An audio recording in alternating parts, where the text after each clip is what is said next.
আবারও Bangladesh premier league champion হলো Bashundhara Kings. টানা পঞ্চমবার নিজেদের রেকর্ডটাকেই আরও বড় করল দেশের পেশাদার ফুটবলের দ্বিতীয় সফল দলটি। সফলতম আবাহনীকে ছুঁতে আর দরকার একটি ট্রফি। অপরাজিত মোহামেডানকে 2-1 গোলে হারিয়ে 3 ম্যাচ আগেই উৎসবে মাতোয়ারা কিংস। ময়মনসিংহ থেকে ফয়জুল ইসলামের রিপোর্ট। টানা পঞ্চম শিরোপার সব প্রস্তুতি নিয়ে রেখেছিল বসুন্ধরা কিংস।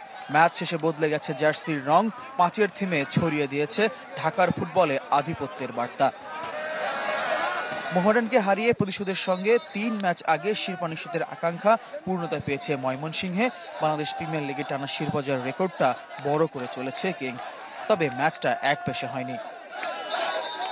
শুরুতে ডোরিয়েলটন গোমেজের একাধিক মিস চিন্তার ভাঁজ ফেলে কিংসের কপালে।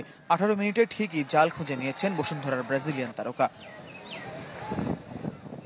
বিরতির আগে ম্যাচে ফেরার সুযোগ তৈরি করে মোহামেডান, কিন্তু হয়নি।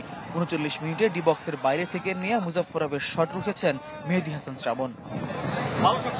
বিরতির পর আরও এগিয়ে গেছে বসুন্ধরা। মোরসালিনের কর্নারকে গোলে রূপ দিয়ে জোড়া পূর্ণ করেন ডোরিয়েলটন। লিগের সর্বোচ্চ গোলদাতার তালিকায় সুলেমান দিয়াবাতে 13-র চেয়ে 1 গোল পেছনে ডোরি। প্রথম লেগে যার গোলে জিতেছিল মোহামেডান, সেই মিনহাজুর আবেদিন 66 মিনিটে সাদা কালোদের ম্যাচে ফেরার আশা জাগান। গোলের পর কিংসকে আরও চেপে ধরে স্বাগতিকরা। একের পর এক আক্রমণ আর কর্নারে কোণঠাসা বসুন্ধরা।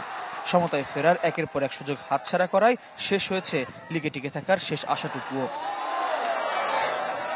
সাদা কালোদের হোম ভেন্যুতে শিরোপা উৎসব করেছে কিংস, গ্যালারিতেও ছিল লালের জোয়ার। বসুন্ধরা কিংসের 5 লিগ শিরোপার সামনে শুধু 6 বারের চ্যাম্পিয়ন আবাহনী, যাদের সাথে মঙ্গলবার ফেডারেশন কাপ সেমিফাইনাল। আগামী শনিবার পুলিশ এফসির বিপক্ষে হোম ম্যাচেই ট্রফি হাতে উদযাপন করবে বসুন্ধরা কিংস। ফয়জুল ইসলাম, চ্যানেল 24, ময়মনসিংহ।